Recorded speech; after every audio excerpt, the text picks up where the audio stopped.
Hey guys, it's Kim here with Verily Fiber Fun. Thanks for joining me today.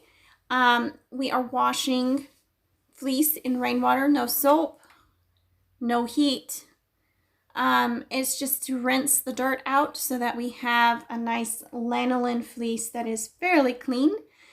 Since the experimental spin of this fleece in the grease, completely dirty, it was fun, but I wanted to see the difference with clean fiber.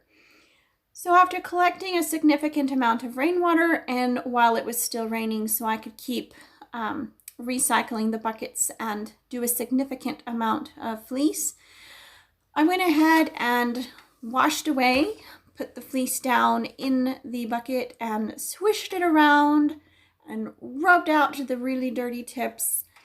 And when it was done in one bucket and the water was significantly dirty, I went ahead and squeezed out some water, lifted the fleece out, squeezed it out, and put it in the next bucket. Each batch of fleece that I did this with ended up going through 3 rinses, and I did small batches, which was perfect. Later, I did a really big batch and it didn't get as clean. So smaller, less is better at this point. But the whole thing was a big experiment, and I learned something that was very important, and that is when you wash fleece like this during a rain, you have to dry it in your house or garage or somewhere it won't get rained on.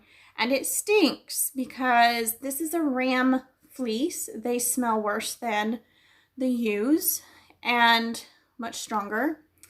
And it was still dirty and still full of lanolin, so it really reeked in my living room while it was drying on the floor.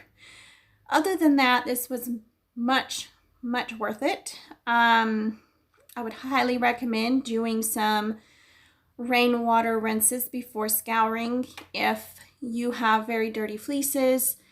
There's something in the rainwater that just gets the dirt out so much quicker than tap water, especially if you have city water. So yeah, I'm really pleased with how clean the fiber was. This is the dirty water, and then you can see the third rinse. It really didn't need the third rinse. And here's the fleece all laid out. Thank you so much for joining me today, and I look forward to our next episode. If you enjoyed this video, give it a thumbs up and hit that subscribe button. I will see you next time. Bye guys!